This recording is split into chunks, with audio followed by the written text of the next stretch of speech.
नमस्कार दोस्तों, स्वागत है आप सभी का हमारे यूट्यूब चैनल ब्रीथ वर्मा पर। दोस्तों, हम एक अधिनियम पर बात करेंगे जो हिंदू विधि से संबंधित है।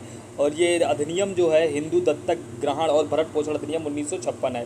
तो यहाँ पे दोस्तों हम ये बात करेंगे कि किस तरीके से दत्तक कोई व्यक्ति जिनके संतान नहीं है, संतान विहीन है, वो व्यक्ति कैसे किसी बच्चे को गोद ले सकता है, यानी दत्तक ग्रहण कर सकता है।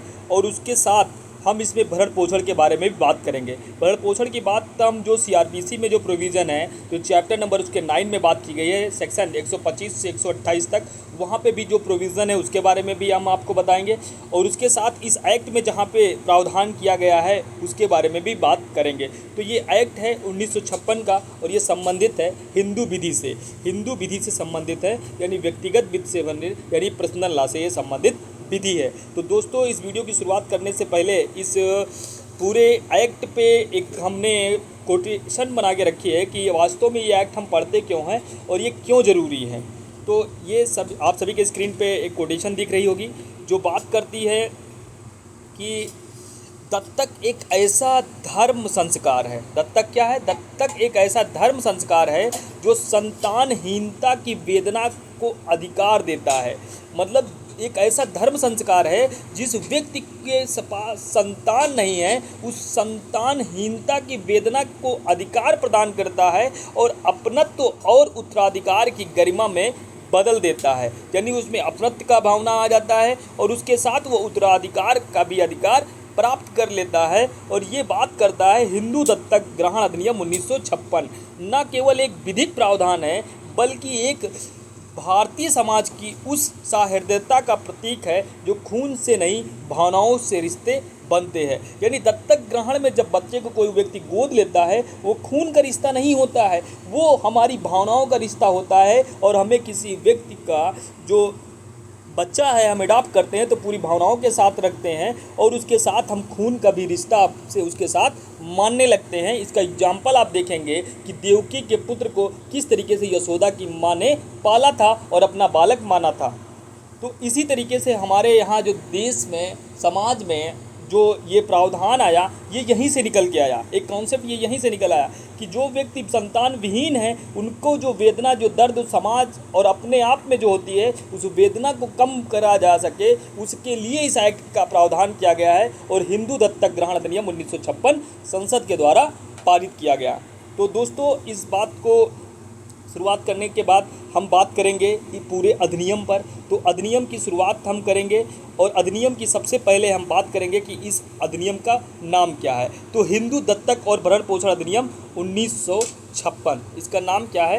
हिंदू दत्तक भरण पोषण अधिनियम 1956। इसका एक्ट नंबर आप सभी देख पा रहे हैं कि एक्ट नंबर 78 है। और ये उत्तराखंड जुडिशरी में क्वेश्चन आपसे पूछा जाएगा और पूछा भी गया है कि इस अधिनियम हिंदू दत्तक और भरण पोषण अधिनियम 1956 का अधिनियम संख्या जो है 78 है।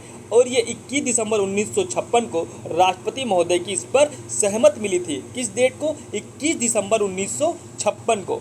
फिर हम बात करेंगे इसकी उद्देशिका पर। उद्देशिका क्या कहती है? उद्देशिका किसी भी एक्ट का जो बनने का क्या कारण होता है, किस लिए वो बनाया जाता है, उसको बताने के लिए किसी भी एक्ट में उद्देशिका का प्रावधान सबसे पहले किया जाता है। जैसे कि भारतीय संविधान में या अन्य विधियों में आपने देखा होगा, वैसे यहाँ पे भी बात करी गई है उद्देशिका के। तो हिंदुओं में क्या? दत्तक भरण पोषण से संबंधित विधि को संशोधित और संहिताबद्ध करने के लिए ये अधिनियम बनाया गया। ये अधिनियम क्यों बनाया गया? हिंदुओं में दत्तक तथा भरण पोषण से संबंधित विधि को संशोधित और संहिताबद्ध करने के लिए ये अधिनियम बनाया गया है। और ये अधिनियम भारत के गणराज्य के 7वें वर्ष में संसद द्वारा पारित किया गया। ये कौन से वर्ष में पारित किया गया? तो 7वें वर्ष ये एक्ट पारित किया गया, ये बात की गई। फिर हम बात करेंगे इस एक्ट के अध्याय कितने हैं। तो पहला अध्याय है प्रारंभिक। पहला अध्याय जो इस एक्ट में है वो प्रारंभिक है, आप सभी के स्क्रीन पे होगा, जो बात करता है प्रारंभिक की बात। जो इसमें कुल चैप्टर जो संख्या है वो 4 है। दूसरा चैप्टर हम आप सभी को दिखा रहे हैं कि दूसरा चैप्टर जो है ये क्या बात करता है तो यहाँ पे जो हम सभी जो बात करेंगे दत्तक की जो बात की गई है चैप्टर नंबर 2 में बात की गई है और धारा 5 से इसकी शुरुआत होती है। कहाँ से शुरुआत होती है? धारा 5 से शुरुआत होती है और ये जाती है धारा 17 तक, जो दत्तक की बात की गई है। धारा जो चैप्टर नंबर 3 है जो भरण पोषण से संबंधित है और ये धारा 18 से इसकी शुरुआत होती है। कहाँ से शुरुआत होती है? तो धारा जो है 18 से शुरुआत होती है और 28 तक इसकी बात की गई है। और इसका अंतिम जो चैप्टर है और वो चैप्टर है चैप्टर नंबर 4 जो बात करता है निरसन और व्यावृत्ति की बात। यानी कि इसमें कुल जो धाराएं हैं 30 हैं और चैप्टर 4 हैं। पहला चैप्टर है प्रारंभिक, दूसरा चैप्टर आपका है दत्तक से संबंधित, तीसरा चैप्टर है आपका भरण पोषण से संबंधित और चौथा चैप्टर है निरसन और व्यावृत्ति।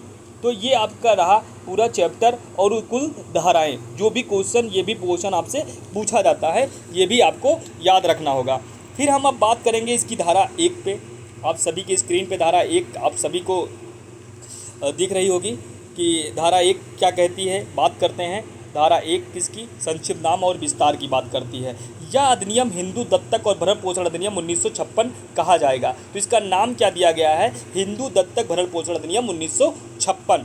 और इसका जो विस्तार है संपूर्ण भारत पे है, यानी कि इसका जो विस्तार है कहाँ तक है? संपूर्ण भारत पे है। ये विस्तार आपने देखा होगा कि 2 तरीके से विस्तार आप देखते होंगे किसी एक्ट में। जब आप इंडियन एविडेंस एक्ट 1872 पढ़े होंगे तो वहाँ पे विस्तार आपने देखा होगा, एक तो क्षेत्र के आधार पर, दूसरा विषय वस्तु के आधार पर। लेकिन यहाँ पे जो विस्तार है उसका क्षेत्र के आधार पर बताया गया कि इसका विस्तार क्या है? संपूर्ण भारत पे है।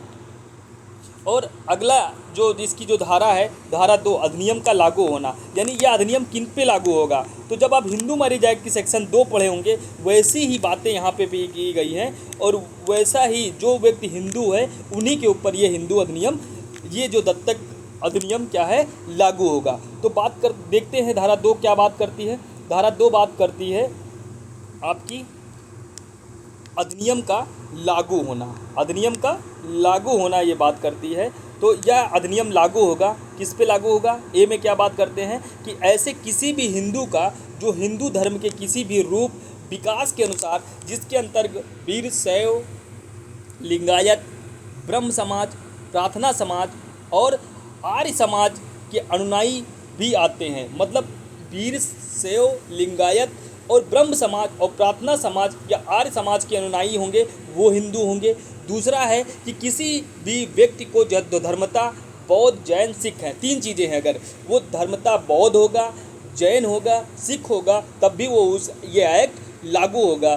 कौन सा एक्ट? हिंदू दत्तक एवं भरण पोषण अधिनियम 1956। सी में बात की गई है कि किन पे ये एक्ट नहीं लागू होगा। सी में बात की गई है 2 की जो धारा सी में बात की गई है किन पर यह एक्ट नहीं लागू होगा। तो लागू किस पे नहीं होगा? ऐसे किसी भी अन्य व्यक्ति को जो धर्मता मुस्लिम है, क्रिश्चियन है, फारसी है, यहूदी है। यहाँ पे आप 4 वर्ड देखेंगे। अगर ये सीरियल नंबर भी अगर कहीं आपसे फालतू का क्वेश्चन कोई पूछे, यूजीसी नेट कभी फालतू क्वेश्चन पूछेगा तो सबसे पहले बात की गई है मुस्लिम की, फिर क्रिश्चियन की, फिर फारसी की, फिर यहूदी की, क्योंकि भरोसा नहीं कर सकते आप यूजीसी नेट कब कौन सा सीरियल आपसे पूछ ले। तो याद रखना है कि बात जब आप बी में बात करें तो सबसे पहले बौद्ध की बात की गई, जैन की बात की गई, सिख की बात की गई, लेकिन सी में जो बात की गई मुस्लिम, क्रिश्चियन, फारसी और यहूदी, ये सीरियल है। तो तब तक यह साबित नहीं कर दिया जाए कि यह अधिनियम पारित ना किया गया हो तो यह कोई ऐसे आत्मस्थित उपबंधित किसी भी हिंदू विधि के अनुसार मानता, यानी कि ये उन लोगों पर लागू होगा जो ए में जो बात की गई है वीर शैव लिंगायत ब्रह्म समाज प्रार्थना समाज और आर्य समाज का अनुयायी होगा उस पर यह एक्ट लागू होगा। उन बी में जो बात की गई है बौद्ध जैन सिख पर यह एक्ट लागू होगा। और किन पे नहीं लागू होगा? तो मुस्लिम सिख फारसी यहूदी ना हो तो और उनको छोड़कर सभी पर ये हिंदू मैरिज एक्ट जो ये एक्ट है जो हिंदू दत्तक भरण पोषण अधिनियम 1956 वो उन पर लागू होगा। फिर इसका स्पष्टीकरण आप सभी को मैंने बता ही दिया था, हिंदू मैरिज एक्ट पढ़ाते हुए वहाँ से आप देख लेना। और कम समय लेते हुए हम आगे की सेक्शन इसकी परिभाषा पे बात करेंगे, सेक्शन नंबर 3 पर। वहाँ पे आपने परिभाषा देखी थी और यहाँ पे भी परिभाषा दी गई है। तो परिभाषा यहाँ पे 3 में दी गई है। तो इस अधिनियम में जब तक कि अन्यथा अपेक्षित ना हो जो है पहली बात जो करी गई है यहाँ पर भी रूढ़ि और प्रथा की बात की गई। जब हिंदू मैरिज एक्ट पढ़ेंगे तो वहाँ पे भी परिभाषा जो दी गई है रूढ़ि और प्रथा की वो 3A में दी गई, यहाँ पे भी 3A में बात की गई है रूढ़ि और प्रथा। तो रूढ़ि और प्रथा से किसी भी नियम संज्ञान करते हैं जिसे दीर्घ काल तक निरंतर एकरूपता में अनुपालन किए जाने के कारण किसी स्थानीय क्षेत्र, आदिम जनजाति, समुदाय या समूह या कुटुंब में हिंदू विधि के बल काफ़ी प्राप्त कर लिया है। यानी कि कोई ऐसी जो रूढ़ि और प्रथा है जो निरंतर लगातार चलती आ रही है, उसमें एक रूपता है और वो किसी स्थानीय क्षेत्र, किसी अदम जनजाति या समूह या कुटुंब में वो लगातार बल प्राप्त कर ली है विधि का, तो वो रूढ़ि और प्रथा होगी। लेकिन बात ये करती है, परंतु में बात करती है कि परंतु यह जब तक कि नियम निश्चित हो जाता कि आयुक्त या लोक नीति के विरुद्ध है, अगर कोई विधि जो भी कोई अगर प्रथा और रूढ़ि होगी जो लोक नीति के विरुद्ध होगी तो वो हमारे जो वो क्या है वो लागू नहीं होगी। ये बात करती है इसका परंतु नंबर 1। दूसरा परंतु क्या कहता है कि यह और भी कि ऐसे नियम की दशा में जो एक कुटुंब हो को ही लागू होगी, उसकी निरंतर उस कुटुंब द्वारा बंद ना कर दी गई हो। यानी कि ये कोई भी प्रथा रूढ़ि तभी लागू होगी जब एक कुटुंब के द्वारा लागू की गई हो, निरंतर वो चलती हो, अगर उसको बंद कर दिया गया तो वो प्रथा और रूढ़ि नहीं मानी जाएगी कि वैलिड है। अगली जो परिभाषा दी गई है, जो बात की गई है भरण पोषण की, तो 3B में जो परिभाषित की गई है भरण पोषण की बात की गई है, मेंटेनेंस की बात की गई है। तो भरण पोषण के अंतर्गत क्या बताया गया है यहाँ पर वो हम सब देखते हैं। तो भरण पोषण की जो बात की गई है उसको हम सभी देखते हैं। तो भरण पोषण के अंतर्गत तो दोस्तों हम देखेंगे अब सेक्शन इसकी जो है 3B भरण पोषण परिभाषा देखेंगे। तो भरण पोषण के बारे में यहाँ पे क्या कहा गया है, भरण पोषण के बारे में जो कहा गया है वो आप सभी देखते हैं कि भरण पोषण के अंतर्गत सब दशाओं में भोजन, सब दशाओं में क्या है, भोजन, वस्त्र, आवास, शिक्षा, चिकित्सा, परिचर्या और इलाज के लिए उपबंध आता है। क्या आता है भरण पोषण के अंदर? एक तो भोजन आता है, वस्त्र आता है, आवास आता है, शिक्षा आता है, चिकित्सा परिचर्या के इलाज के लिए उपबंध आता है। तो अगर ये सीरियल पूछेगा तो सबसे पहली बात भोजन, हम लोग कहते भी हैं कि रोटी कपड़ा मकान, तो पहले रोटी यानी भोजन, कपड़ा यानी कि वस्त्र, मकान यानी कि आवास, फिर लास्ट में इसमें शिक्षा और चिकित्सा की बात की गई है। ये बात मान के चलिए आपको याद हो गई होगी। फिर अगली बात है कि अविवाहित पुत्री की दशा में उसके विवाह के युक्तिक प्रासंगिक व्यय भी भरण पोषण के लिए आते हैं। अगर अविवाहित पुत्री की दशा है और उसके विवाह की युक्तिक जो भी खर्चे होंगे वो भी भरण पोषण के अंतर्गत आएंगे। ये भी बात भरण पोषण के अंतर्गत की गई है। तो पहली परिभाषा आपने देख लिया जो 3A में बात की गई है रूढ़ि और प्रथा की। दूसरी परिभाषा की बात की गई है भरण पोषण की। और जो तीसरी परिभाषा है अप्राप्त व्यय, अप्राप्त व्यय की जो परिभाषा यहाँ पे दी गई है वो बात की गई है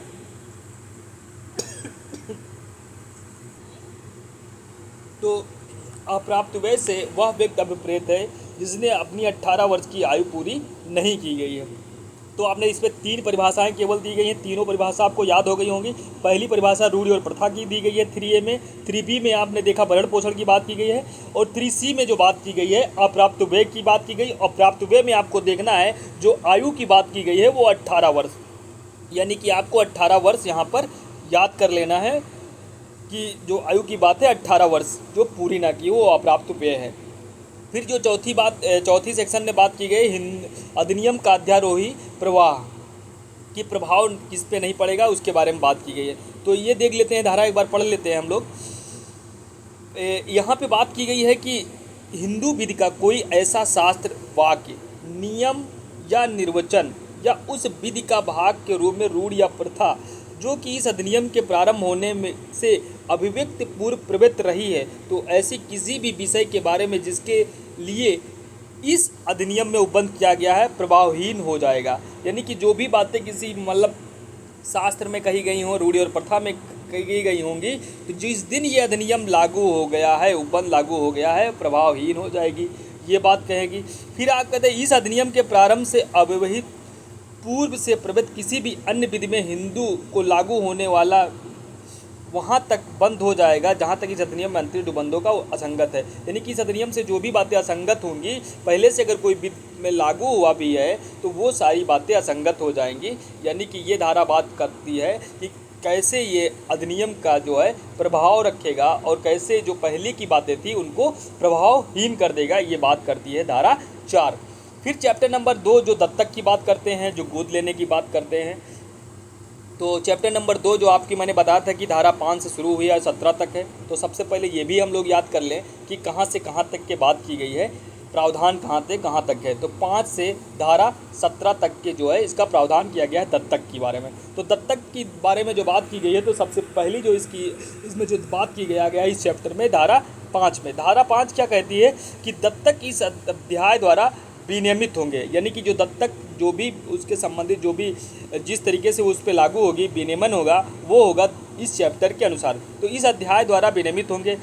पहली बात क्या की जाती है 5.1 में कि किसी हिंदू के द्वारा यह निमित्त कोई भी दत्तक इस अधिनियम के प्रारंभ के पश्चात इस अध्याय में अंतर्विष्ट उपबंधों के अनुसार किए जाने के सिवाय नहीं किया जाएगा। उक्त उपबंधों के उल्लंघन में किया गया कोई दत्तक शून्य होगा। मतलब कि इस अध्याय में जो बातें की गई हैं, यानी गोद लेने की जो भी बातें की गई हैं, उसके अलावा कोई भी अगर प्रकार से दत्तक लिया जाएगा तो उसका प्रभाव क्या होगा, वो शून्य हो जाएगा। वहाँ पे शून्य आएगा, शून्यकरणीय आएगा, अवैध होगा। तो ये सारी बात ना मार के हम बेर की बात भाषा को मारेंगे कि वहाँ पे बात किया जाएगा, शून्य होगा।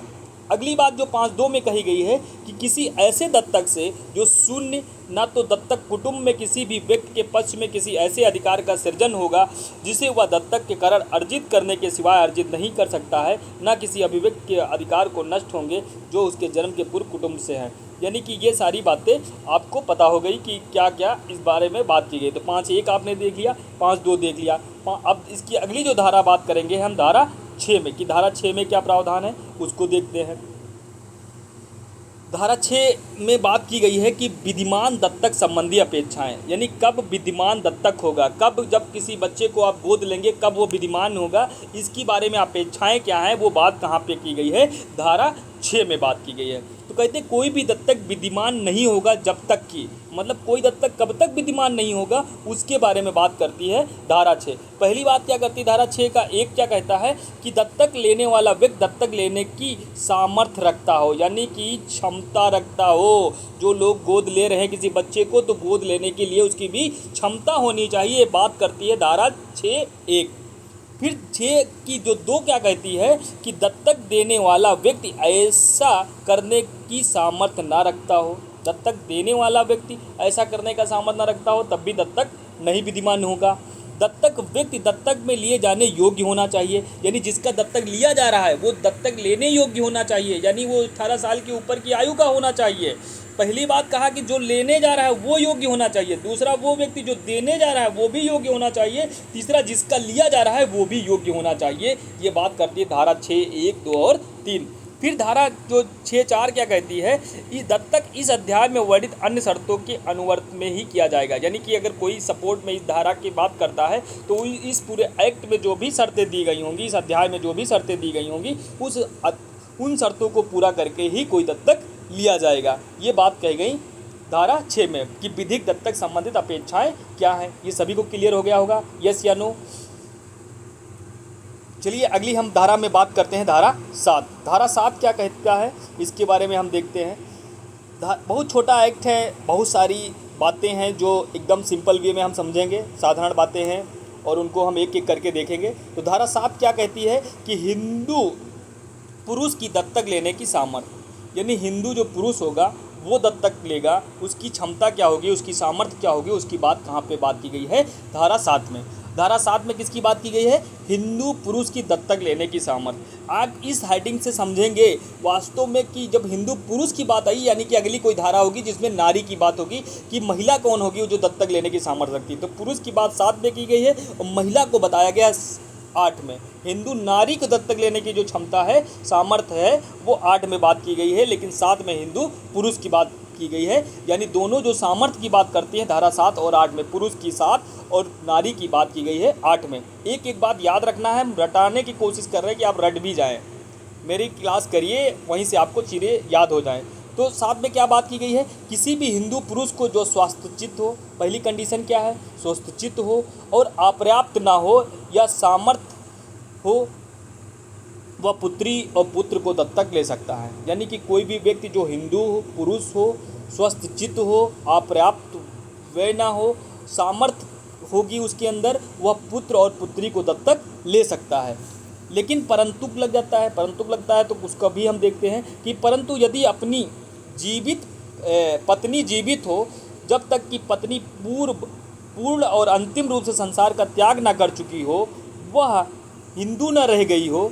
मतलब अगर ये कंडीशन क्यों दी जा रही है, अगर उस जो व्यक्ति जो पुरुष है वो दत्तक लेने जा रहा है, अगर उसकी कोई पत्नी जीवित है तो उसके बारे में कंडीशन क्या बताई कि पत्नी जीवित हो तो वह पत्नी जो पूर्ण और अंतिम रूप से संसार त्याग ना कर चुकी हो, या वह हिंदू न रह गई हो, या सक्षम अधिकारिता वाले न्यायालय द्वारा उसके बारे में घोषित न कर दिया गया हो कि वह विकृचित हो गई है, तो पत्नी की सहमत के बिना दत्तक नहीं ले सकता। यानी कि अगर वाइफ है आपके पास, दुल्हन है भैया, तो दुल्हन अगर है तो आप उसके बिना सहमत के पुत्र को दत्तक नहीं ले सकते हैं। अगर ले सकते हैं तो कंडीशन है कि वो अंतिम रूप से संसार त्याग दी हो, वो हिंदू न रह गई हो, सक्षम न्यायालय ने उसको पागल घोषित कर दिया हो, तब उसकी बिना सहमत के आप दत्तक ले सकते हैं। नहीं तो आपको अपनी दुल्हन की सहमत लेना अनिवार्य है, यानी पत्नी की सहमत लेनी अनिवार्य है, यानी कि वाइफ की सहमत लेना अनिवार्य है। चाहे आप पत्नी कहिए, चाहे दुल्हन कहिए, चाहे वाइफ कहिए, लेकिन इसकी सहमत अनिवार्य है। 3 कंडीशन है जहाँ पे आप सहमत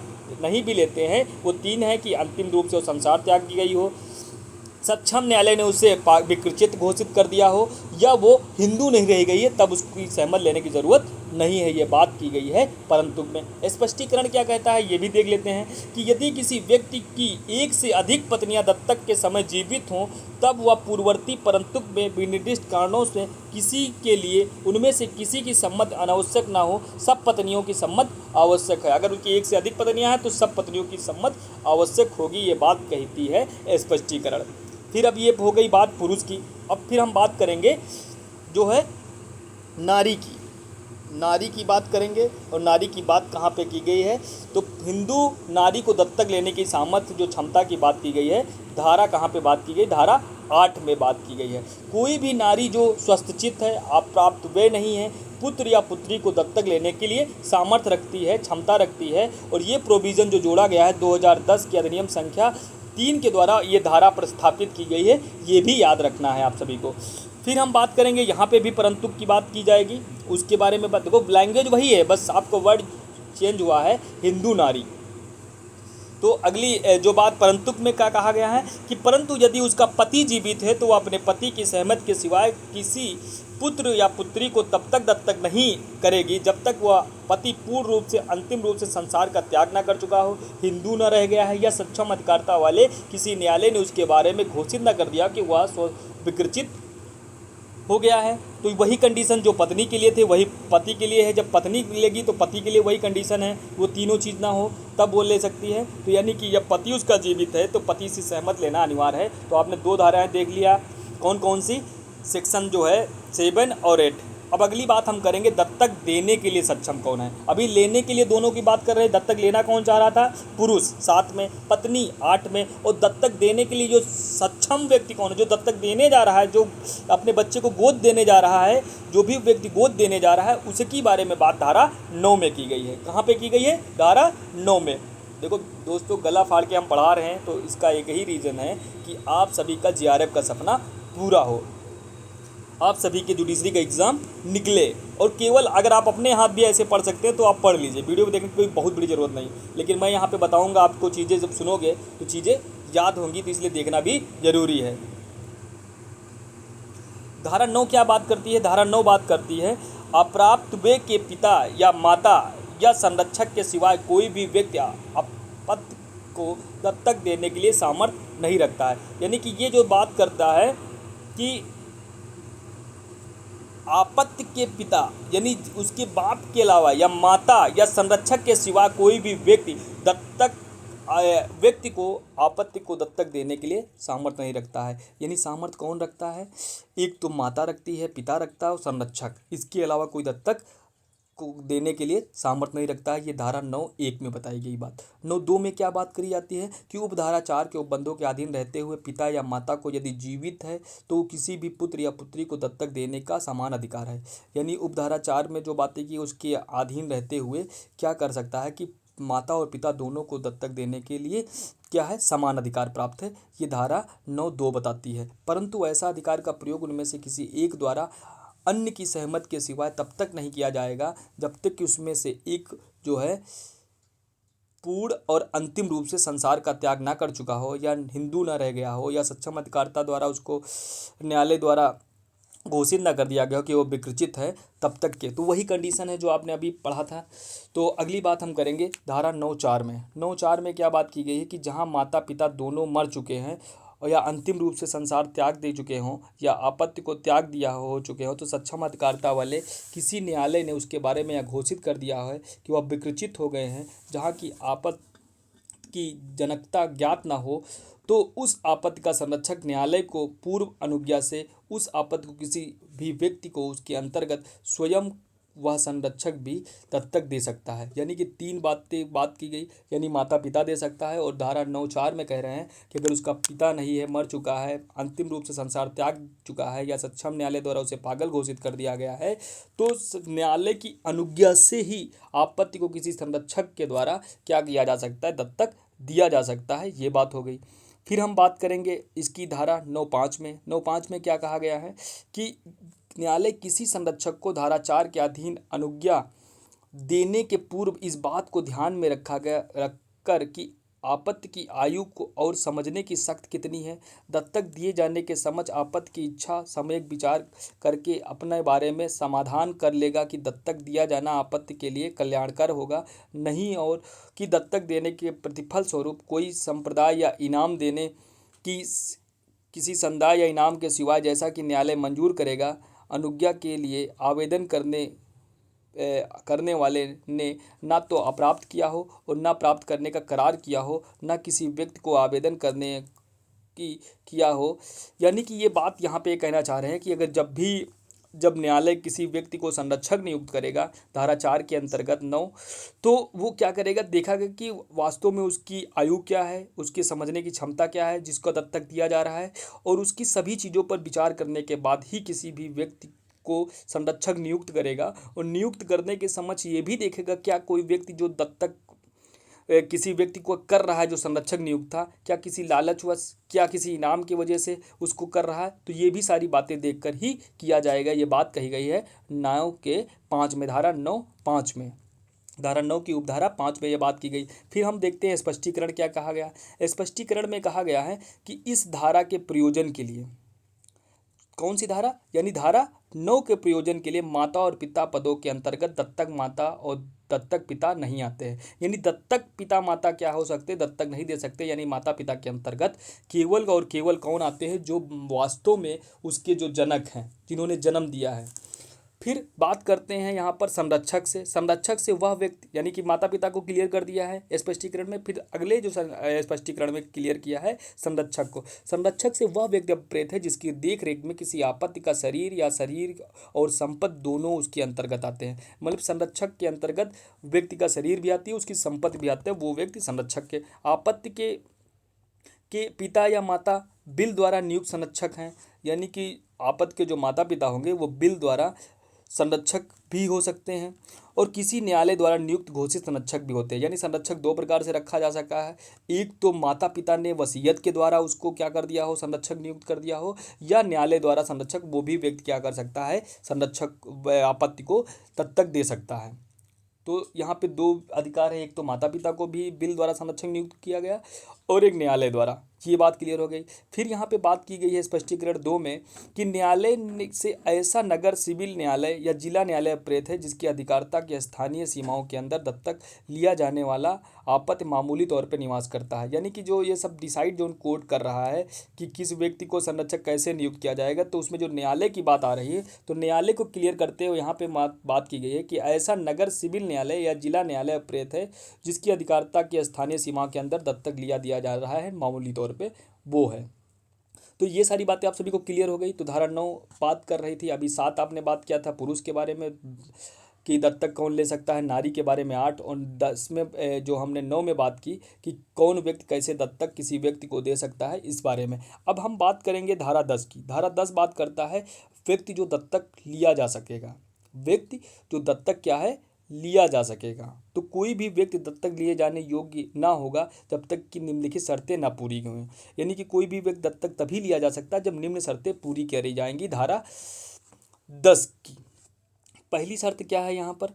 पहली शर्त यहाँ पे बताई गई कि वह हिंदू हो, जो दत्तक उसी का लिया जा सकता है इस अधिनियम के अंतर्गत, वह हिंदू हो। दूसरी है वह पहले ही से दत्तक नहीं लिया जा चुका हो या ली जा चुकी हो, यानी लड़का लड़की में अगर कोई ऐसा भी व्यक्ति है पहले से कहीं दत्तक ना तो लिया जा चुका हो ना तो ली जा चुकी हो, ये बात हो गई दूसरी। तीसरी बात है कि उसका विवाह नहीं हुआ हो, यानी कि दत्तक उसका भी नहीं हो सकता जिसका विवाह हो सकता। भाई जितने लोग विवाहित हैं वो अपनी आशा खो दें कि कोई पापा वापा नहीं मिलने वाला है, गोद नहीं लेने वाला है। ये भी बात करती है धारा 10 का जो है, जो बात कर रहा है धारा 10 की 3, कि उसका विवाह नहीं हुआ हो जब तक कि सिवाय जबकि पक्षकारों को लागू होने वाली ऐसी रूढ़ या प्रथा हो जो विवाहित व्यक्ति को दत्तक लिया अनुज्ञात करते। देखो भाई आप लोग को जुगाड़ कर दिया है कोर्ट ने कि अगर कोई रूढ़ और प्रथा है जो विवाहित को भी दत्तक लिया जा सकता है तो वो भी दत्तक लिया जा सकता है। ये जुगाड़ आपका धारा 10 के 3 में है। वकील साहब को इससे जुगाड़ देना होता है। अगर मान लो विवाहित का भी कोई है तो यही प्रोविज़न लगा के यही बात पढ़ा के कोर्ट से कहेंगे ये लीगल है। फिर अगली बात है धारा 10 के 4 में। धारा 10 में 4 में क्या कहा? उसने 15 वर्ष की आयु पूरी नहीं की हो, यानी दत्तक उसी का लिया जा सकता है जो क्या है 15 वर्ष की आयु पूरी ना हो। अभी आपत्ति की जब बात की गई थी तो 18 वर्ष है, लेकिन दत्तक लेने की जो बात है कि उसने 15 वर्ष की आयु पूरी ना की हो, तब के सिवाय जब पक्षकारों को लागू होने वाली कोई रूढ़ या प्रथा जो है व्यक्ति के 15 वर्ष की आयु, यानी कि 15 वर्ष के जब तक 15 वर्ष जो है उसकी पूरी ना हो तभी वो दत्तक लिया जा सकता है। अगर 15 वर्ष से उसकी ज़्यादा भी आयु हो गई है तो कोई रूढ़ और प्रथा ऐसी होनी चाहिए जहाँ पे वो दत्तक आज्ञा देता हो, अनुज्ञात करता हो कि हाँ आप दत्तक ले सकते हो। तो ये भी बात करी गई है धारा 10 में। तो ये आपने देख लिया व्यक्ति जो दत्तक लिए जा सकते हैं, धारा 10। धारा 11 बात करती है विधिमान दत्तक की अन्य शर्तें, मतलब अगर कोई लीगल जो दत्तक होगा, एडॉप्शन होगा, तो उसके बारे में बात की गई है धारा 11 में कि अन्य शर्तें क्या हैं। अन्य शर्तों में हर दत्तक निम्नलिखित शर्तें पूरी हो की जानी चाहिए, धारा 11 में बात की गई है। कौन कौन शर्तें हैं ये देख लेते हैं। बहुत इंपॉर्टेंट एक्ट है, उत्तराखंड जुडिशरी को देखते हुए, यूजीसी नेट की परीक्षा को देखते हुए बहुत जरूरी अधिनियम है। तो यहाँ पे बात की गई है कि धारा 11 का उपधारा 1 बताती है, क्या बताती है देखते हैं सभी। एक क्या कहती है?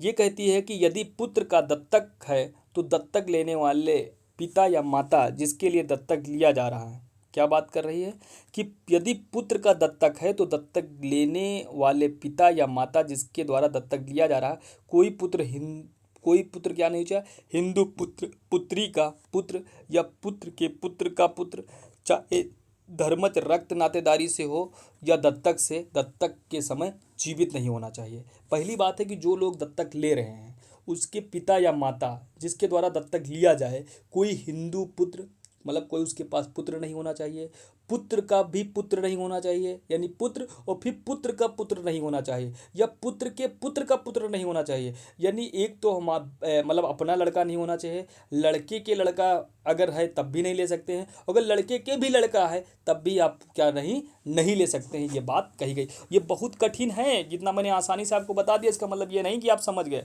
बहुत कठिन लैंग्वेज में लिखा है कि कोई हिंदू पुत्र, पुत्र का पुत्र या पुत्र के पुत्र का पुत्र नहीं हो तो दत्तक आपके समय जीवित है तो आप दत्तक नहीं ले सकते हैं। और ये बात हो गई। अगली बात कही जा रही है कि यदि पुत्री का दत्तक, अगर पुत्री, अभी तो पुत्र की बात हो गई, अगर पुत्री का दत्तक लिया जा रहा है तब क्या है?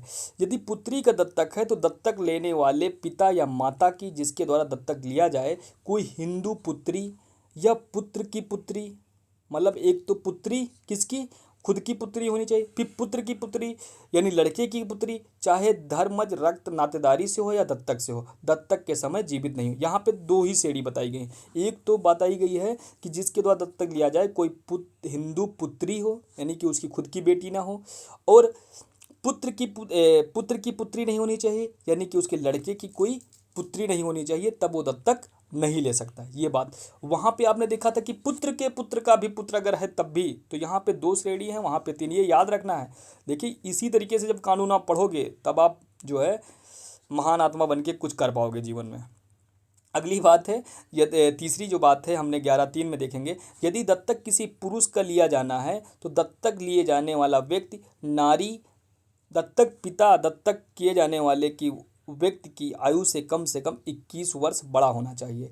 यदि दत्तक किसी पुरुष द्वारा लिया जाना है, ये बात कौन करता है, ये धारा 11 की उपधारा 3 करती है कि यदि दत्तक किसी पुरुष द्वारा लिया जाना है और दत्तक में लिए जाने वाला व्यक्ति नारी है, यानी महिला को ले रहा है, लड़की को ले रहा है, तो दत्तक पिता दत्तक लिए जाने वाले व्यक्ति से आयु में 21 वर्ष का अंतर होना चाहिए। यानी कि अगर कोई पुरुष ले रहा है, किसी नारी को दत्तक ले रहा है, तो उसकी आयु में जो अंतर होना चाहिए वो 21 वर्ष का होना चाहिए।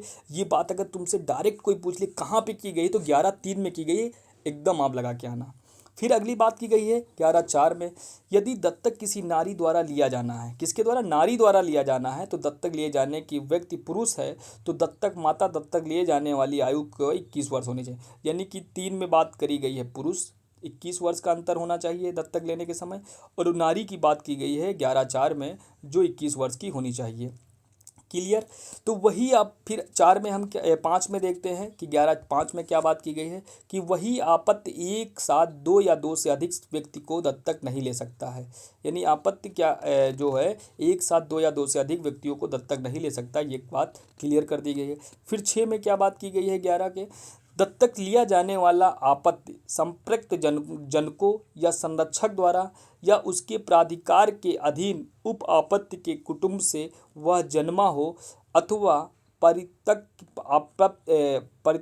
आपत्ति की दशा में या ऐसे आपत्ति की दशा में जिसकी जनकता ज्ञात न हो, उस स्थान या कुटुंब से जहां वह पाला हो, उस दत्तक लेने वाले कुटुंब को अंतरित करने की आशय से दिया जाएगा। ये बात आप सभी को क्लियर हो गई। फिर अगला जो परंतुक के रूप में यहाँ पे लिखा गया है, और ये क्वेश्चन भी आता है, इस परंतुक से क्वेश्चन आता है, 11 के परंतुक से क्वेश्चन 100% आता है, आप सभी को याद रखना है। परंतु दत्तक होम का किया जाना किसी दत्तक की विधिमानता के लिए आवश्यक नहीं है। जब वहाँ पे क्वेश्चन आता है जो ऊपर ऊपर पढ़ के जाते हैं, वो कहते हैं दत्तक करने के लिए क्या आवश्यक है, होम आवश्यक है, तो आप तुरंत मारते कि दत्तक होम होना अनिवार्य है।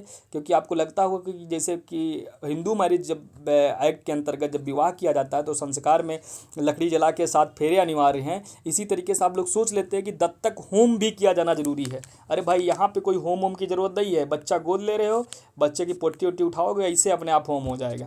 तो परंतु दत्तक होम का किया जाना किसी दत्तक की विद्यमानता के लिए आवश्यक नहीं है। ये बात कहाँ की गई है, 11 के परंतुक में बात की गई है। बहुत सारे जैसे आप इस तरीके से याद कर लेंगे, 11 के परंतुक में दत्तक होम की बात की गई है, कितनी अच्छी बात है। कहीं भी बताओगे एकदम राजा की तरह रहोगे, एकदम तैयार रखना है आप सभी को। फिर अगली बात हम करेंगे जो बात 12 में, सेक्शन 12 क्या कहती है,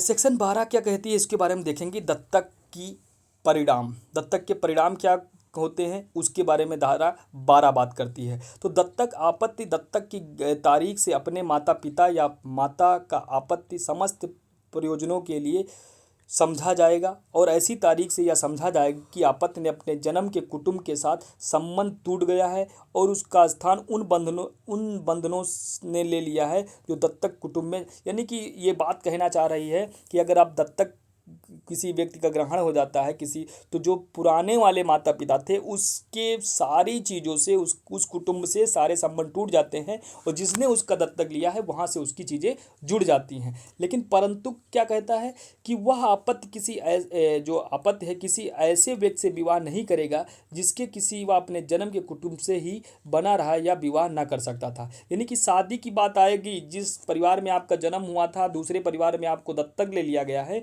तो आप शादी के लिए जिस तरीके से प्रसिद्ध किए गए थे, मना किया गया था, वैसे ही यहाँ पे भी वहाँ पे आप प्रोहिबिटेड रहेंगे, यानी कि वहाँ से आप शादी विवाह नहीं कर सकते। ये बात परंतु में कही गई है कि कोई भी संपत्ति जो दत्तक आपत्ति में दत्तक के पूर्व निहित थी, ऐसी संपत्ति स्वामित्व में संलग्न बाध्यताओं के यदि कोई हो अधीन जिसके अंतर्गत जन्म के कुटुंब के नातेदार भरण पोषण करने की बाध्यता आती है, ऐसे व्यक्ति में बनी रहेगी। अगर मान लीजिए कोई उसको ज़मीन पहले से उसके नाम लिख गई थी, उसके अंतर्गत आ गई थी, तो वो उसमें बनी रहेगी। ये बात करती है 12 का जो है जो परंतुक नंबर बी। सी क्या करता है कि दत्तक आपत्ति किसी व्यक्ति को उस संपदा से निर्हित नहीं करेगा उस व्यक्ति में दत्तक के पूर्व निहित हो गई थी। यानी दत्तक के पहले जो उसकी संपदा उसमें निहित हो गई थी तो वो संपत्ति उसके पास रहेगी। ये बात, और यही बहुत बड़ी झगड़े का जड़ हो जाता है, यहीं पे सारे केस आते हैं। तो सेक्शन हम इसकी अब अगली देखेंगे, धारा 13। धारा 13 क्या कहता है? दत्तक जनकों का अपनी संपत्ति के व्ययन का अधिकार। क्या कहा है? दत्तक जनकों का अपनी संपत्ति के व्ययन का अधिकार, यानी बेचने का अधिकार, खर्च करने का अधिकार, ये बारे में बात करता है दत्तक जनकों की। तत्प्रतिकूल करार के अधीन यह है कि कोई दत्तक किसी दत्तक पिता या माता को अपनी संपत्ति जीवन पर्यंत अंतरण द्वारा या बिल द्वारा व्यवनित करने की शर्त से वंचित नहीं कर सकता, यानी बेचने से उसको क्या है, अंतरित नहीं कर सकता है। ये बात करती है धारा 13। धारा 14 क्या कहता है? कुछ दशाओं में दत्तक माता का अवधारण, यानी कि दत्तक माता के अवधारण के बारे में बात की गई है धारा 14 में। तो यहाँ से क्वेश्चन बहुत ज़्यादा नहीं आता है, तो लेकिन फिर भी हम एक बार पढ़ ले रहे हैं क्योंकि एक्ट हमें सारा पढ़ना है। कि जहाँ कोई हिंदू जिसकी पत्नी जीवित है किसी आपत को दत्तक लेता है तो वह दत्तक माता समझी जाएगी, यानी जिसको वो गोद लगी तो उसकी जो पत्नी होगी वो दत्तक माता समझी जाएगी। जहाँ दत्तक एक से अधिक पत्नियों की सहमति से किया गया है तो वहाँ उनमें से सबसे पूर्व विवाहित दत्तक माता समझी जाएगी और अन्य सौतेली माता समझी जाएंगी। ये बात आपको याद रखना है। 14(2) में जो बात की गई है कि अगर उसकी एक से अधिक पत्नियां हैं, जिसने दत्तक लिया है, जिसने गोद लिया है बच्चे को, तो बच्चे में जो सबसे पहले जिससे उसने शादी किया था, जैसे कि आपने देखा था राजा दशरथ ने जब मान लिया अगर लेते गोद, तो सबसे बड़ी जो उनकी पत्नी थी कौशल्या, तो कौशल्या ही माता समझी जाती और सुमित्रा और जो कैकई हैं वो सौतेली माता समझी जाती। इस तरीके से हम समझ लेंगे इस बात को। फिर अगली बात करी जा रही है 14(3) में, जहाँ कोई विधुर या कुंवारा किसी आपत्ति को दत्तक लेता है, वह ऐसी कोई पत्नी जिससे वह पश्चात विवाह करे तो दत्तक आपत्ति की सौतेली माता समझी गई। यानी कि कुंवारा कुंवारी लड़की अगर कोई शादी करता है और वो पहले से ही दत्तक कोई ग्रहण कर लेता है तो उसके बाद जब उसकी जो बाप होगा, जो उसकी माँ जो आएगी, तो वो सौतेली समझी जाएगी, सगी नहीं समझी जाएगी। ये बात करती है 14(3). बहुत इंपॉर्टेंट बात है, बहुत मज़ेदार बात है, इसको अच्छे से पढ़ना। फिर 13(4) में बात क्या करती है कि जहाँ कोई विधवा या अविवाहित नारी किसी आपत्ति को दत्तक लेती है, वहाँ कोई पति जिसने वह पश्चात विवाह करे तो आपत्ति का सौतेला पिता कहा जाएगा। यानी कि अगर कोई नारी ऐसे विवाह करती है, कोई विधवा करती है, उसके बाद वो शादी कर लेती है तो उसका सौतेला बाप कहा जाएगा, सगा बाप नहीं कहा जाएगा। ये बात करता है 14(4). थोड़ा हम ज़्यादा आ गए हैं आप लोगों को अच्छे से समझाने में, तो थोड़ा जो बातें हमारी हैं आपको सही नहीं लग रही होंगी, लेकिन सही है सब। धारा 15 जो क्या कहती है कि विद्यमान दत्तक रद्द ना किया जाना, यानी जो विद्यमान दत्तक होगा उसका रद्द ना किया जाना, इसके बारे में बात।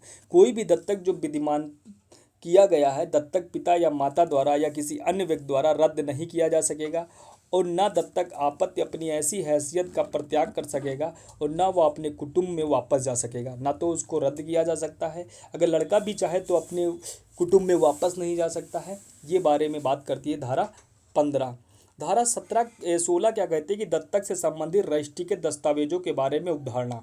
जब कभी तत्समय प्रबंध किसी विधि के अधीन रजिस्ट्रीकृत कोई ऐसा दस्तावेज जिसमें किसी किए गए दत्तक या अभिलिखित होना तात्पर्य है, तो आपत्ति को दत्तक देने और लेने वाले व्यक्तियों को हस्ताक्षरित हो किसी न्यायालय के समक्ष पेश किए जाए तब तक कि यदि उसमें नामवित ना कर दिया जाए, वह न्यायालय उद्धारणा करेगा कि दत्तक इस अधिनियम के अंदर, अगर मतलब उस पर हस्ताक्षर है, सब चीज़ एकदम सही है, रजिस्ट्रीकृत है, तो वो दस्तावेज जब न्यायालय के समझ जाएगा, कोई उसके प्रतिकूल बात नहीं कही जाएगी, तो दत्तक से संबंधित जो रजिस्ट्री के दस्तावेज हैं उसके बारे में न्यायालय उद्धारणा करेगी। ये बात करती है धारा 16 में।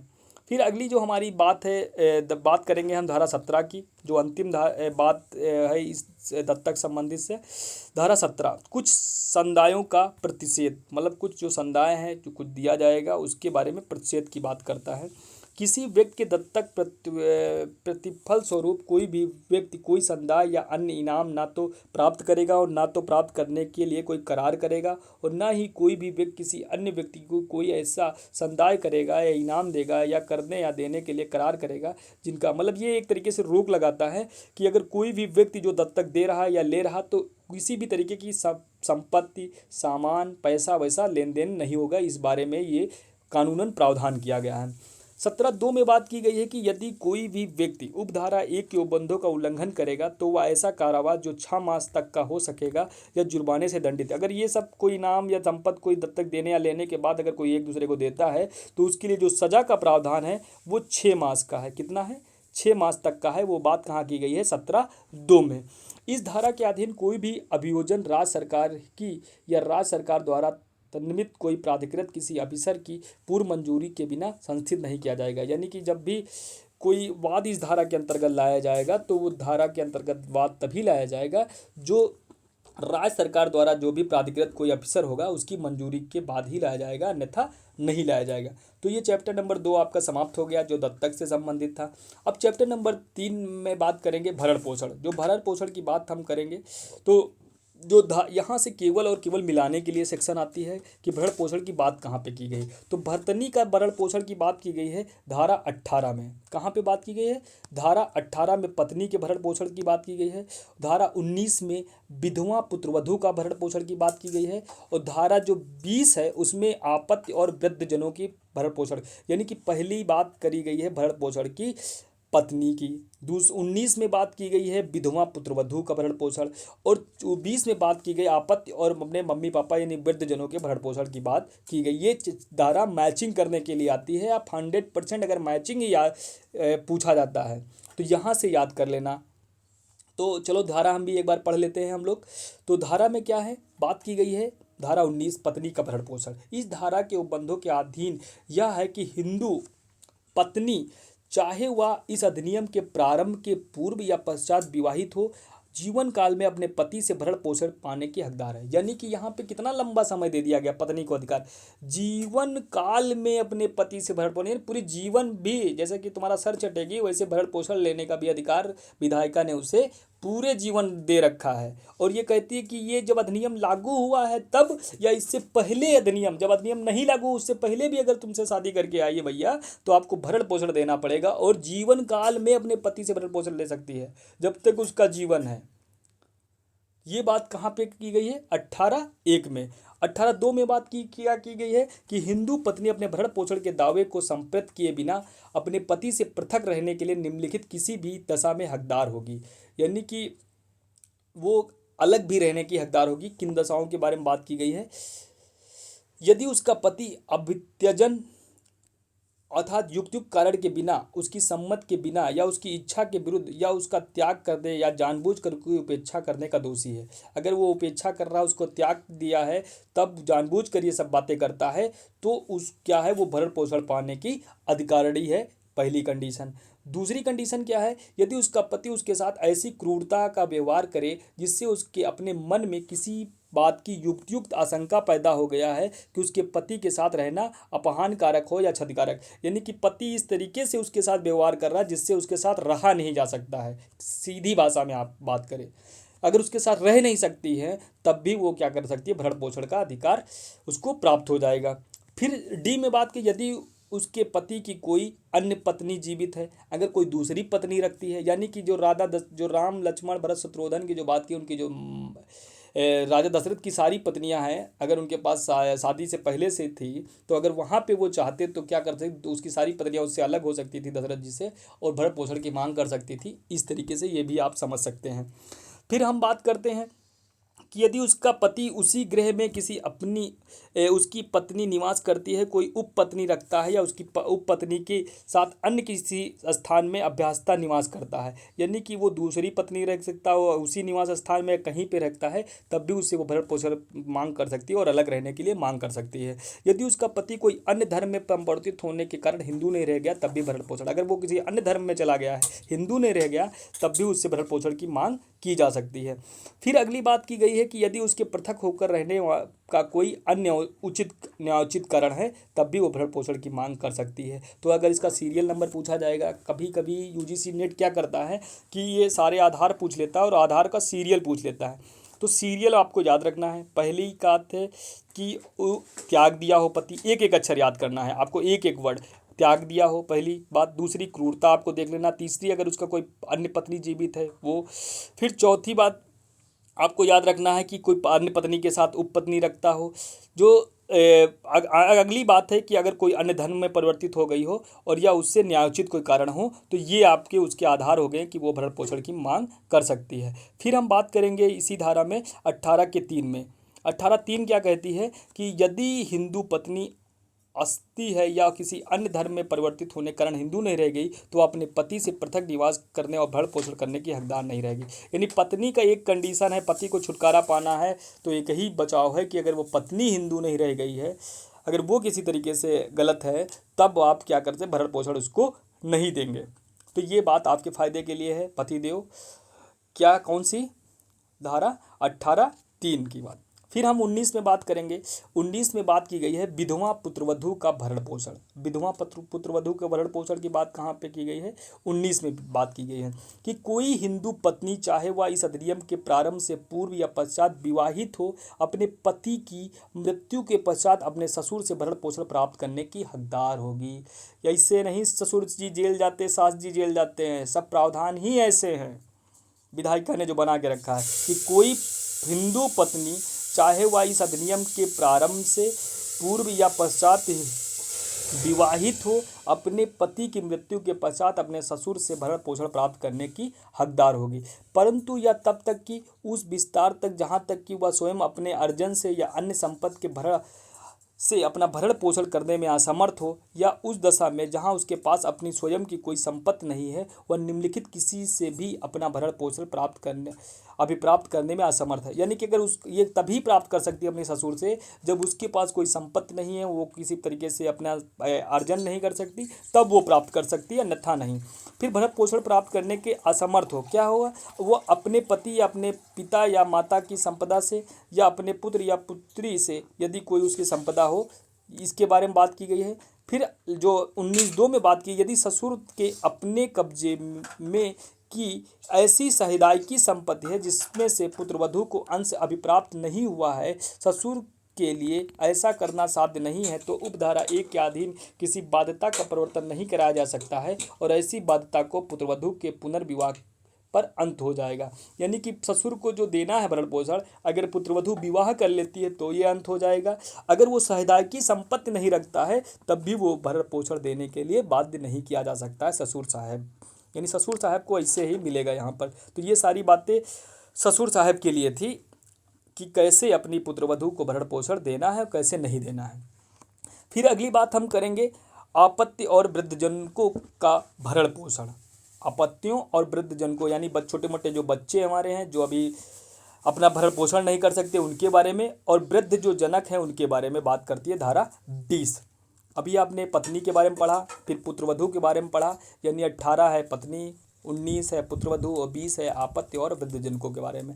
इस धारा के उपबंधों के अधीन रहते हुए यहाँ पे बात की, क्या 20 में क्या बात की, इस धारा के उपबंधों के अधीन रहते हुए यह कि कोई भी हिंदू अपने जीवन काल के दौरान अपने धर्मज या अधर्मज आपत्तियों और वृद्ध या शिथिल अंगजनकों का भरण पोषण करने के लिए बाध्य है।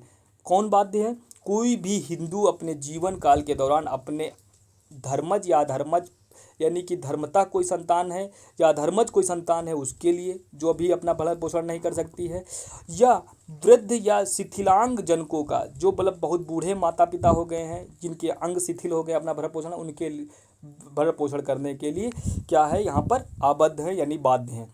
जब तक कि कोई धर्मज या अधर्मज आपत्ति अप्राप्त हुए रहे वह अपने पिता या माता के भरण पोषण के लिए दावा कर सकेगा, ये बात कर रहा है। यानी कि कोई है तो दावा करने की बात कहाँ पे की गई है, 20(2) में।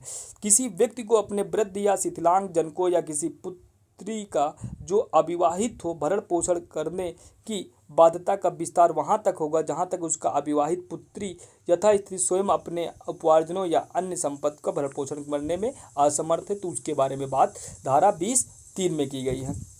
फिर हम बात करेंगे स्पष्टीकरण में। इस धारा में जो स्पष्टीकरण है 20 का, उसमें जनक के अंतर्गत निसंतान सौतेली माता भी आती है, यानी कि सौतेली माता जिसके संतान नहीं है वो भी यहाँ पर क्या आती है, जनक के अंतर्गत आती है, यानी सौतेली माता को भी भरण पोषण का अधिकार प्राप्त है। ये विधायिका ने बहुत अच्छा काम किया कि उसके बताओ बच्चा भी नहीं, लड़का नहीं है, तब उसका भरण पोषण कौन करेगा, तो ये विधायिका ने बहुत अच्छा काम किया है। अगली बात हम करेंगे धारा 21 के अंतर्गत आश्रित की परिभाषा। आश्रित की परिभाषा कहाँ पे की गई है, तो धारा 21 में बात की गई।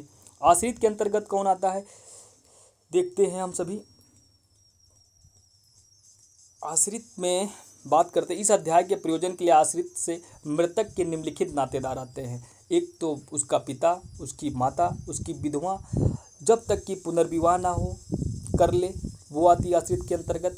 उसका पुत्र, उसके पूर्व मृत पुत्र का पुत्र या उसके पूर्व मृत पुत्र के पूर्व मृत पुत्र का पुत्र जब तक कि वह अप्राप्त हुए रहे, परंतु यह जब तक कि और विस्तार तब जहाँ तक कि पौत्र की दशा में अपनी माता या पिता की संपदा और परपौत्र की दशा में अपने पिता या माता की या पिता के पिता की या पिता की माता की संपदा से भरण पोषण प्राप्त करने में असमर्थ है, वो आश्रित होगा। फिर जो 4 में बात की गई कि 21-5 में बात की गई है, 21 की उपधारा 5 में बात की गई, उसकी अविवाहित पुत्री या उसके पूर्व मृत पुत्र की अविवाहित पुत्री या उसके पूर्व मृत पुत्र की अविवाहित पुत्री जब तक कि अविवाहित रहती है, परंतु यह जब तक कि उसका विस्तार जहाँ तक कि पौत्री की दशा में अपने पिता या माता की संपदा, यानी ये सभी लोग तभी आश्रित माने जाएंगे जब अपने वो माता पिता से नहीं प्राप्त करेंगे, अपने माता पिता की कोई संपत्ति नहीं है, वहाँ से उनका भरण पोषण नहीं हो सकता, तब ये क्या कर सकते हैं, प्राप्त कर सकते हैं। और ये सारे व्यक्ति किसके अंतर्गत आएंगे, आश्रित के अंतर्गत आएंगे। तो केवल यहाँ पे केवल इतना पूछा जाता है कि आश्रित की परिभाषा कहाँ पे दी गई है, तो धारा 21 में दी गई है। अगली हम धारा पे बात करेंगे, धारा 22, आश्रित का भरण पोषण। यहाँ से केवल धारा आपसे पूछी जाती है, तो आपको याद रखना है धारा 22 में, आश्रित की परिभाषा 21 में, आश्रित का भरण पोषण की बात की गई है धारा 22 में। अगली हम धारा देखते हैं कि धारा 23 क्या कहती है। धारा 23 में हम देखते हैं, धारा 23 जो बात करती है और यहाँ से क्वेश्चन भी आता है। धारा 23 बात करती है कि भरण पोषण की रकम की बात कहाँ पे की गई है, धारा 23 में। धारा 24 क्या बात करती है, यहाँ से केवल आपसे धारा पूछी जाती है और अंदर का कोई भी मैटर नहीं पूछा। धारा 24 में भरण पोषण के दावेदार को हिंदू होना चाहिए, ये बारे में बात करती है। धारा 25 बात करती है कि परिस्थितियों में तब्दीली होने पर भरण पोषण की रकम में परिवर्तन, यानी परिस्थिति बदल जाएंगी तो भरण पोषण की रकम जो है वो भी बदल जाएगी, इसके बारे में बात करती है धारा 25। धारा 26 करती है कि ऋणों की पूर्वता दी जाएगी, अगर मतलब ऋण जो बनेगा, अगर आप भरण पोषण करने में देरी कर रहे हैं तो उसको ऋण सहित वसूली की जाएगी, ये बात की गई है धारा 26 में। धारा 27 बात करती है भरण पोषण कब भार होगा, यानी कब भार होगा उसके बारे में बात कर रही है धारा 27। धारा 28 बात करती है भरण पोषण के अधिकार पर संपत्ति के अंतरण का प्रभाव, यानी संपत्ति के अंतरण का भरण पोषण पर क्या प्रभाव पड़ता है, इसके बारे में बात करती है धारा 18। तो इधर की जो धाराएं लास्ट में, वो केवल आपको धाराएं याद करके जाना है, और अंदर के अगर बातें नहीं भी पता होंगी तब भी आपका काम चल जाएगा। तो दोस्तों इस तरीके से जो इसका अंतिम चैप्टर है, वो चैप्टर एक जो धारा बात करता है निरसन और व्यावृत्ति की, जो 29 निरसित हो गई थी 1960 में, इसकी 30 जो धारा है वो व्यावृत्ति की बात करती है। तो इस तरीके से इस एक्ट में आपने चीज़ों को देखा। तो फिर हम बात अब करेंगे इस अधिनियम में कुछ जो इम्पोर्टेंट सेक्शन है उसको देखते हैं। आपको मैंने बता ही दिया था इस अधिनियम का उद्देश्य क्या है, जो संक्षिप्त मैंने नोट्स इसके लिए बनाया है आपका सुपरफास्ट डिवीजन के लिए, क्योंकि आपको मैंने सोचा था कि आपको पहले मूल अधिनियम पढ़ाएंगे और मूल अधिनियम के बाद हम कुछ जो है इसका नोट्स बना के लाए हैं। तो यह अधिनियम विशेष रूप से हिंदू धर्मावलंबियों के लिए है, यानी यह तो आपको मैंने उद्देश्य बताया था। स्त्रियों को दत्तक ग्रहण करने का अधिकार देकर बड़ा एक सामाजिक सुधार किया गया था। तो दोस्तों फिर बात करेंगे हम इसकी प्रमुख धाराएं आपको याद करना, धारा 2 भी याद करके जाना है, धारा 6, 7, 8, 9, 10 और 11 ये इंपॉर्टेंट धारा है, और 12 के बाद 16। तो इतनी धाराएं आपकी इंपॉर्टेंट है। मैंने यहाँ पे आपको PDF आप सभी को मिल जाएगी, साईं ला ग्रुप हमारा टेलीग्राम चैनल है, वहाँ पे आपको PDF मिल जाएगी। हम बात करेंगे यहाँ पे केस की। तो एक पहला केस हमारा है यहाँ पे जो बहुत ज़्यादा पूछा जाता है, उसके बारे में देखेंगे कि लक्ष्मीकांत पांडे बनाम भारत संघ 1984 का केस है। इस केस में क्या बात की गई थी, इसका जो विषय था अंतर्राष्ट्रीय दत्तक ग्रहण के बारे में। तो इसमें बात जो निर्णय निकल के आया था कि विदेशी नागरिकता द्वारा भारतीय बच्चों को जो विदेशी नागरिक होंगे उनके द्वारा जो भारतीय बच्चों को गोद लेने में बच्चे के जो है सर्वोत्तम हित यानी वेलफेयर ऑफ द चाइल्ड का ध्यान आवश्यक है। यानी कि जो ये केस था लक्ष्मीकांत कांत पांडे बनाम भारत संघ 1984। इस केस में कहा क्या गया था कि अंतर्राष्ट्रीय दत्तक ग्रहण यानी कि कोई अगर विदेशी व्यक्ति कोई किसी भारतीय बच्चे को गोद लेना होगा तो उसके गोद लेने के समय क्या कि देखा जाएगा, उसके वेलफेयर की बात करेंगे कि बच्चे का सर्वोत्तम हित देखा जाएगा। ये बात कही गई थी इस केस के माध्यम से। अगला हमारा जो केस है जो बात करेगा घीसालाल बनाम धापूबाई।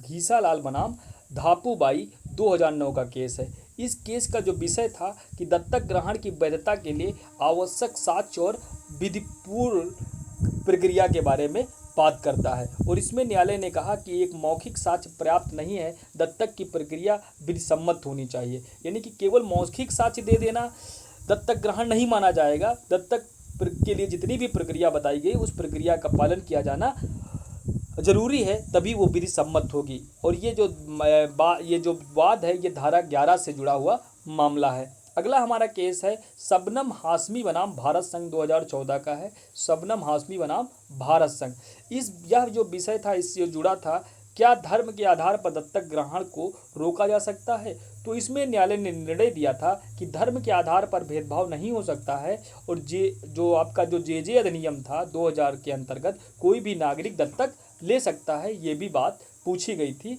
और ये बहुत इंपॉर्टेंट केस है। तो धर्मनिरपेक्ष कानून और दत्तक अधिनियम जो है इसके बारे में भी पूछा गया था। अगला जो हमारा केस है वो है सावन राम बनाम कलावती 1967 का मामला है और इस मामले में जो मुख्य विषय था दत्तक लिए गए बालक के पृथक संपत्ति में अधिकार से संबंधित था। अगर आपसे क्वेश्चन पूछेगा कि सावन राम बनाम कलावती का वाद किससे संबंधित है, तो दत्तक लिए गए बालक के पृथक संपत्ति से संबंधित था और इसमें न्यायालय ने कहा था कि दत्तक पुत्र को वही सभी अधिकार मिलते हैं जो प्राकृतिक पुत्र को मिलता है। यानी कि जो प्राकृतिक व्यक्ति को मिलता है वही अधिकार दत्तक पुत्र को भी संपत्ति में मिलता है और ये जो वाद है धारा 12 पर आधारित है। फिर अगला जो हमारा केस है ये बालक गंगाधर तिलक बनाम श्रीनिवास पंडित जी का केस है 1903 का। इसमें बात जो मुख्य विषय था पारंपरिक बनाम विधिक दत्तक, यानी पारंपरिक रूप से जो दत्तक लिया जाता था और विधिक दत्तक लिया जाता था उसके बारे में पहली बार बात की गई थी बाल गंगाधर तिलक बनाम श्रीनिवास पंडित के वाद में। और इसमें बात की गई थी कि धार्मिक दृष्टिकोण से दत्तक की प्रक्रिया का अत्यंत महत्व है। पूर्व अधिनियम वाद लेकिन आज भी उद्धृत किया जा सकता है। यानी इसमें यही बात आपसे पूछे कि दत्तक का जो लेने के लिए जो है जो पारंपरिक नियम है उनको ना अपनाकर अब जो हमारे विधिक नियम है उनको अपनाया जाएगा, ये बात की गई थी। तो फिर हम बात करेंगे कि धारा 11 में दत्तक लेने की कौन कौन सी आवश्यक शर्तें हैं, ये हमने देख लिया। शबनम हाशमी का वाद भी आपको याद करके जाना है, धारा 12 याद करके जानी है और लक्ष्मीकांत पांडे का वाद जो अंतर्राष्ट्रीय दत्तक से संबंधित है ये भी आपको तैयार करके जाना। तो इस तरीके से आप सभी का ये एक्ट जो है समाप्त होता है और अंत में हम आपसे यही कहेंगे कि गुरु और ज्ञान दोनों